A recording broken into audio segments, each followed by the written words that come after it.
Good afternoon, everyone, and welcome.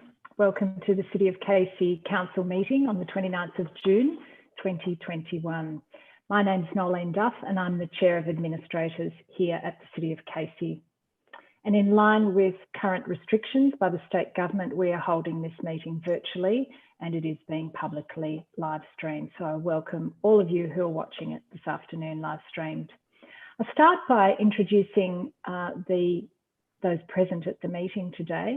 And I firstly welcome the panel of administrators. That's Miguel Belmar. Good afternoon. Good afternoon. And Mr. Cameron Boardman. Good afternoon, Chair and all. Thank you. And we're also joined by our Chief Executive Officer, Mr. Glenn Patterson. And on the line this afternoon, we have a number of senior staff. We have Holly de Kretzer, Acting Director, Corporate Services, Mr. James Collins, Director, Planning and Infrastructure, and we have staff from the governance team supporting the meeting, as well as our AV technicians. So thank you everyone for your assistance in the meeting this afternoon. I'd like to open the meeting with the statement of acknowledgement. The City of Casey proudly acknowledges the traditional owners, Casey's Aboriginal communities and their rich culture, and pays respect to their elders past, present and future. We acknowledge Aboriginal people as Australia's first peoples and as the traditional owners and custodians of the land on which we work and live. The diversity statement. The City of Casey is home to a remarkable diversity with many cultures, languages, faiths and communities of worship, ages, LGBTQI+ identities and landscapes, together forming our rich and dynamic community story. From our first Australians to our most recent arrivals and every wave between, the City of Casey welcomes and represents all community members and their respective ambitions to live healthy, rewarding and happy lives. We recognise this diversity as our strength and we aim to share, nurture and celebrate it.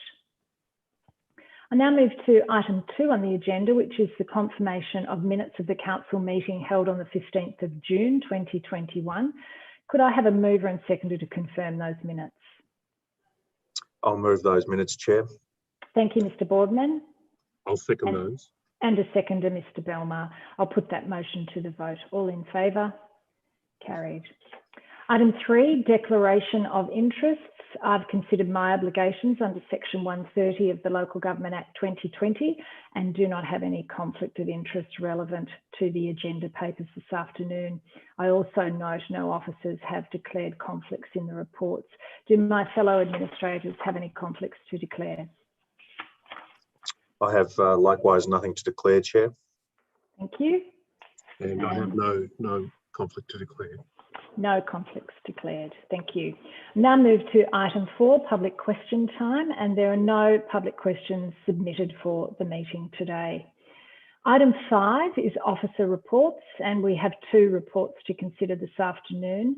Item 5.1, the first of those 2 items, is City of Council Long-Term Vision, Community Vision 2031, Council Plan 21-25, Annual Budget 21-22, Capital Works Program 21-22, Annual Action Plan 21-22, and Deliberative Community Engagement Debate. Before I move to a mover and seconder for this item, I really just want to reflect on the process that we have gone through in the construction of these very important strategic documents. They really will become the guiding strategic documents for our work over the coming term of council and of course for the coming year with respect to the budget and our capital works program. And I really do want to acknowledge the fact that there's been an extensive community consultation program undertaken for this work, supporting the objectives that have been determined, and in particular to say thank you to those staff involved who have led this process and done a tremendous amount of work. The work has been applied some very creative and innovative principles in terms of community engagement and consultation, and it sets an important tone for the future work that we will do in ensuring that our community are part of the decision-making process. I particularly wanted to note that throughout the community consultation program, we've developed a number of themes that are embedded in those documents. But I think one of the pleasing results was that 40% of our residents feel connected to where they live. And that's a big challenge for the City of Casey, with new communities, new parts of our community being established on a daily basis with new housing, etc. And wanting to ensure that people, when they move into our city, really are aware of what the council does, of what's available to them, where they can connect to services, how they can be part of their community. So we're very pleased to see that. And I think it also demonstrates the tremendous hard work that many of our officers in particular have done to ensure that the community are engaged with the council. So this council plan sets out the strategic objectives that council will work towards over the next 4 years, and all of those build the vision that has been revised and set, and the words contributed to from the community to become a more connected, bold and resilient community in the City of Casey.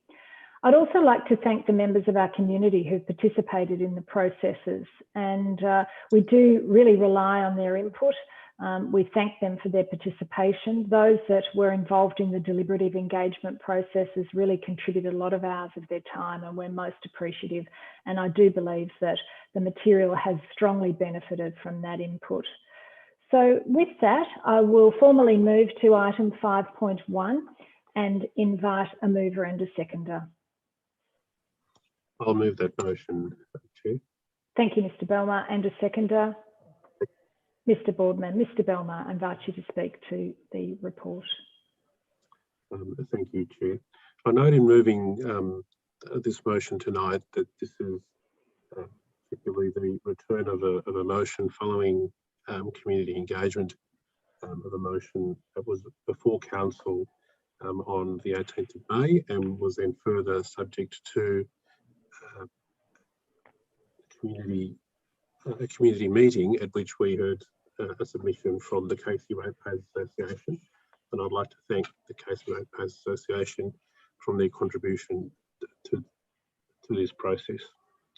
I'm mindful that tonight we're adopting motions that set long-term strategies for the community. I thank the Chair for the comments she has made and note in particular the long-term strategy and the long-term community vision that's reflected in these documents for a community that aims to be more connected, that aims to be bold and that aims to be resilient.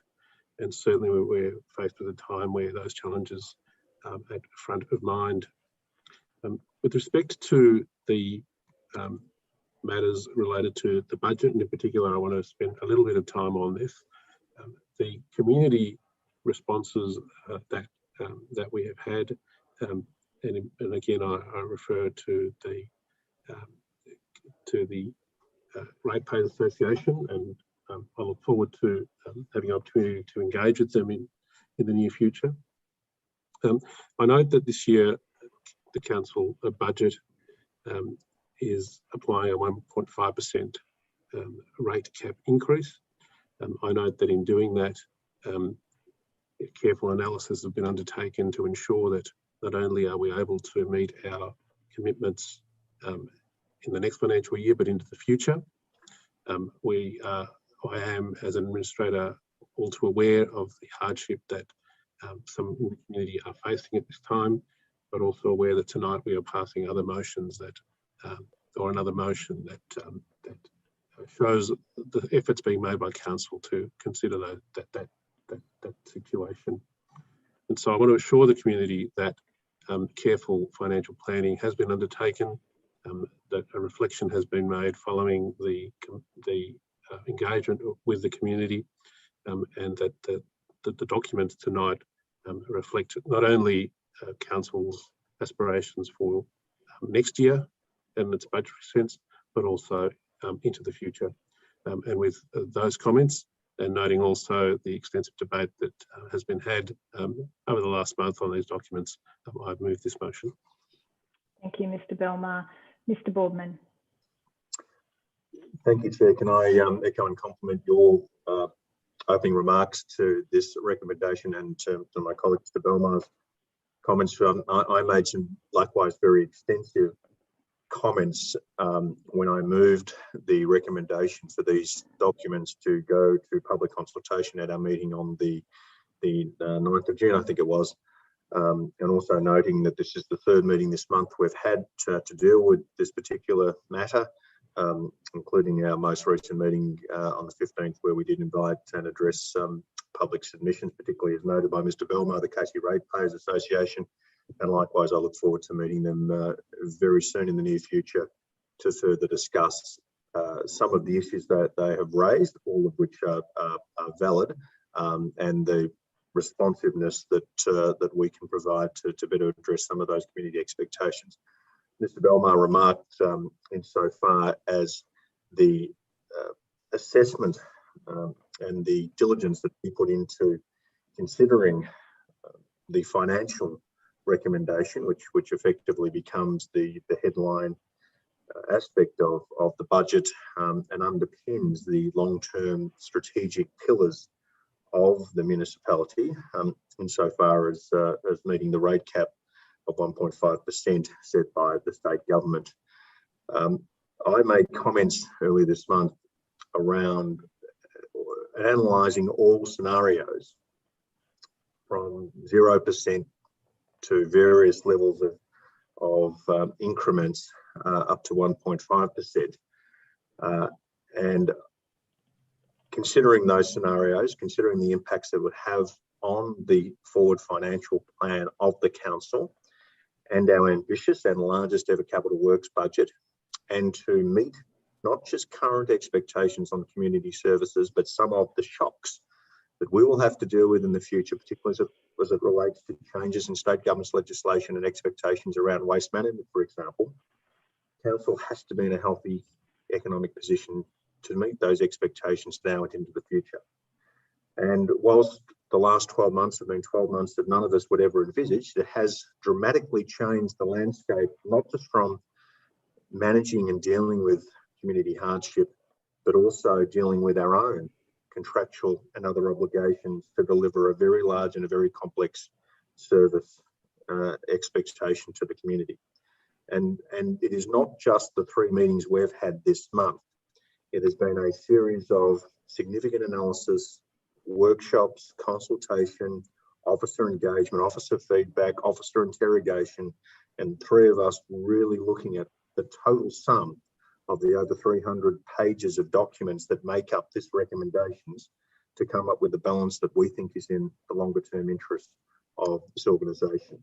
And we thoroughly believe that what we are proposing tonight and agreeing with the recommendations is in the longer term interest of the municipality and its residents and business as a whole. But by saying that, I just wanted to make one further acknowledgement, Chair, around the community consultation, and that this is setting the benchmark of how community consultation in the future will be conducted. That I think it's unparalleled anywhere in local government, let alone any policy improvement process, that 7,486 individual touch points with members of the community were contributed in the Shape Your City engagement to influence the total suite of documents and reports that we're adopting tonight. A lot of that was through digital channels, a lot of that was through direct engagement, through workshops, other direct meetings, other sort of feedback with community groups. But to go through that process as extensive and as detailed as it was, to identify the themes that emerged, to identify the connection with the community, to identify that the high level connectivity, boldness, resilience that the community expects from us, that then creates the pillars for us to develop these plans accordingly, was an incredibly impressive task, and one which all members of the organisation need to be acknowledged and duly recognised for their contribution. So whilst this is a lot of work, it has been the months in the making. It has been something that's had to adapt to the times, extensively considering of the volatility of the current circumstances, which will probably remain for some time yet. But as I said, in the best long-term interest of this organisation, of its residents, of its ratepayers, of its businesses, of everyone who visits Casey, anyone that's got any interface with Casey, to ensure that we can continue to deliver those vital services that the community expects. With those words, Chair, I second the recommendation as put. Thank you, Mr. Boardman, and thank you to both Mr. Boardman and Mr. Belmar for those comments. With that, I'll put the motion to the vote. All in favour? Carried unanimously. Item 5.2 is the Revenue and Rating Plan 2021 to 25 and other rating matters, and we have a recommendation. Do I have a mover? Chair, I would like to move an amendment to this recommendation in my name. Thank you, Mr. Boardman. Do we have that amendment available? If we do, could we please put that amendment on the screen? Thank you, Chair. Thank you, Mr. Boardman. If I could read in full the proposed amendment to the entire recommendation. This is to endorse the Council's Revenue and Rating Plan 2021 to 2025 and provide for updated hardship arrangements. Recommendation that Council approve the Revenue and Rating Plan 2021 to 2025 following further public consultation over May and June 2021. Note the recent Ombudsman Victoria report, May 21, inverted commas, investigation into how local councils respond to ratepayers in financial hardship, and further notes the preliminary officer's review of the recommendations in the report and the advice on potential implications for Casey, which may be subject to further evaluation direction from the state government. Note administrative updates to the rate payment and financial hardship policy that will be subject to 1. Public consultation over July 21 and approved by Council in August 2021. 2. Further review in June 2022 and allow for the incorporation of any changes from the state government following the Ombudsman's investigation. And resolves that the City of Casey continues to implement freezes on interest on outstanding rates to 30 September 2021 and not pursue legal action to recover outstanding rates in this period following continued COVID-19 disruption. I will move that amendment as put. Thank you. Do I have a seconder? Yes, I second the motion. Thank you, Mr. Belmar. Mr. Boardman, please speak to your motion. Thank you very much, Chair. Likewise, on the 9th of June, we adopted for public consultation the draft Revenue and Rating Plan and other rating matters. This was subject to consultation in the suite of corporate documents which we have debated on the previous agenda item. There has been a number of matters that have been incorporated into the revised report that we are recommending for further public consultation. Since this particular matter was debated, the Ombudsman, Victorian Ombudsman, has released a report as specified in the amendment around the investigation of how local councils respond to ratepayers in financial hardship, which has provided a number of recommendations to local councils on how they deal with matters of hardship relief and, in fact, looking at the definition of hardship and particularly debt recovery actions. And in the report, there were a number of case studies that were articulated, including, I think, one, possibly two case studies from the municipality of Casey, but many more from other councils where there had been what the Ombudsman had determined inconsistent practices and in some cases adverse actions.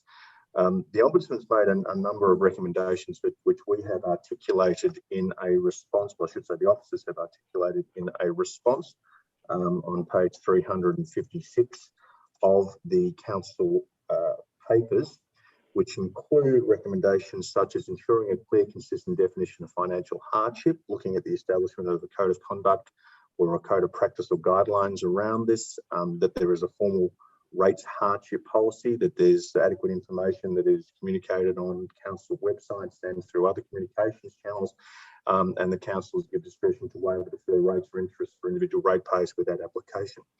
What council officers have done is considered those recommendations in a very constructive and an appropriate manner, where council, through an interim review, either supports or requires further information, or in cases do not support the recommendations in the Ombudsman's report.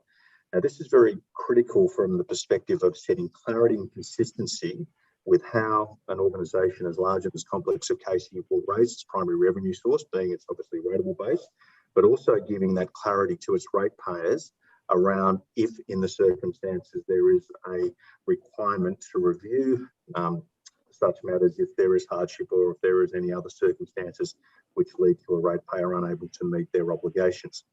The reason why this is so important is that if there is not consistency and clarity, then unfortunately there will be grey lights, there will be potential for exploitation, and this not only results in an escalation of costs and processes from a responsive aspect from the organisation, but potentially can impact upon the entitled rating base, which may have a detrimental effect on the delivery of services, as I've articulated in the previous recommendation.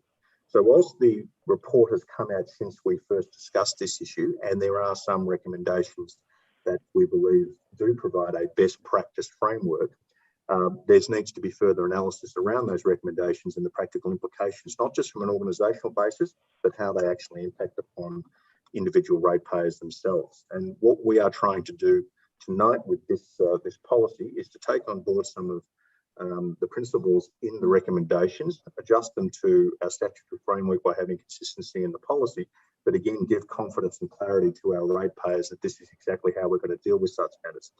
And importantly, and the last dot point is as a matter that we have been discussing as one of our COVID-19 responses, is we are extending the refreeze on interest to outstanding rates to 30 September 2021. And we're also deciding to not pursue further legal activities to recover outstanding rates in the same period. We are not in any way out of the circumstances associated with COVID-19. We fully understand the impact that this is having on some ratepayers within the municipality, and we want to work with those ratepayers to try and come up with some meaningful middle ground. The best advice that we can give, and the consistent advice in this regard, is that if as a ratepayer you are experiencing hardship, please contact us in the first instance.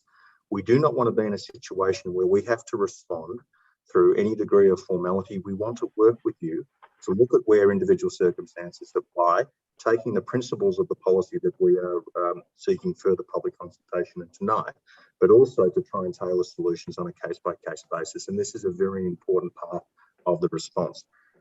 Uniquely amongst councils, we want to be proactive and work with individual ratepayers. We don't want to be creating arbitrary measures that are simply almost a sort of a sledgehammer approach when such circumstances arise. But we also need to be consistent that unless there is consistency around how we manage our major revenue base, there's going to be some interpretation aspects that may not necessarily be in anyone's best interest. So I do move this amendment on the basis that it's important to note the Ombudsman's report. It is important to note the officer's report. It is vitally important to note that there is going to be further response from the state government around having consistency across the whole sector. But from a Casey perspective specifically, we want to work with our individual ratepayers just to ensure that that consistency and clarity exists. And if we do need to make any specific tailored individual responses, we are very prepared to do that. So with those comments, Chair, I'm pleased to move the amendment standing in my name. Thank you, Mr. Boardman. Mr. Belmar. Thank you, Chair. In seconding the motion tonight, I note that the papers provide a very clear explanation as to how council raises its revenue from its rates. The papers adopt a revenue rating plan and includes the position that we apply rates on a uniform basis to the capital improved value of the properties in Casey. And that is clearly set out in the documents and provides the transparency that that is the method that we are adopting and are adopting into the future. Secondly, as Mr. Boardman has addressed, the papers also provide that tonight council is addressing financial hardship that is caused by rates, but is also addressing the fact that its officers have done important work in considering an Ombudsman's report and providing us some guidance as to potential responses that we may consider in the future, and also aware that in the future there will be a broader response, and that there can potentially then be uniformity on a statewide basis. I want to thank the officers for the work they've done in giving us that guidance, and also aware that in the future more work can be done on that question. And secondly, just as Mr. Boardman has, I want to join him in confirming for the community that they should engage with council on the question of rates and hardship caused by rates. Council officers are there to listen. The fact we're adopting this policy and have consistently during COVID time adopted policies that demonstrate that we wish to engage with the community on this question sends a message, a clear message, and we continue to send that message, which is engage with council, talk to council. This is an issue that we are aware can cause some level of grief, but we want to help. We want to be responsive, and we're setting policies tonight and have done so now for over 12 months that show how council is willing to be responsive. And so with those comments, I second the motion. Thank you, Mr. Belmar. You've both spoken in great detail, so I won't add anything further. I'll put the motion to the vote. All in favour? Carried unanimously. That concludes the officer reports for today's council meeting. I'll move to item 6, reports of committees. Simply note the record of discussion as listed in the papers. Item 7, there are no petitions for the council meeting. Item 8, urgent business. There are no urgent business items. There are no closed council items at item 9, so I move to close the meeting today. Thank you, colleagues, for your participation, and to the officers for their support for this meeting. And I bid you all good afternoon. Thank you.